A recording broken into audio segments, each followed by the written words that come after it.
Hello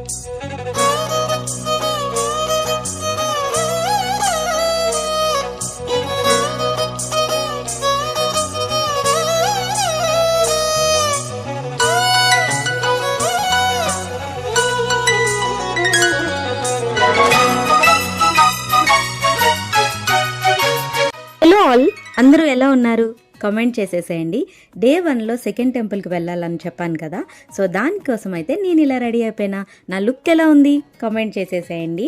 and ఇక్కడైతే ప్రతి ఊర్లో దాసుడు ఉంటారు కదా, సో ఆయన అయితే ప్రతి ఇంటికి వస్తారనమాట. ఆయన వచ్చినప్పుడు ఆయన పాదాలని కడిగి నమస్కరించుకోవాలి. తర్వాత అయితే పైట కొంగు ఉంటుంది కదా, దాన్ని ఇట్లా పరిస్తే దానిపైన ఆయన వాక్ చేస్తారనమాట. ఒక్కొక్క ఊర్లో ఒక్కొక్క ఆచారం ఉంటుంది కదా, మా ఊర్లో అయితే ఈ ఆచారం ఉంటుంది, అదే ఫాలో అవుతున్నాం. సో ఇంకా చాలా వీడియోస్ ఉన్నాయి, అవన్నీ మీరు మిస్ అవ్వకూడదంటే please like, share and subscribe to my channel chorus of Kokila.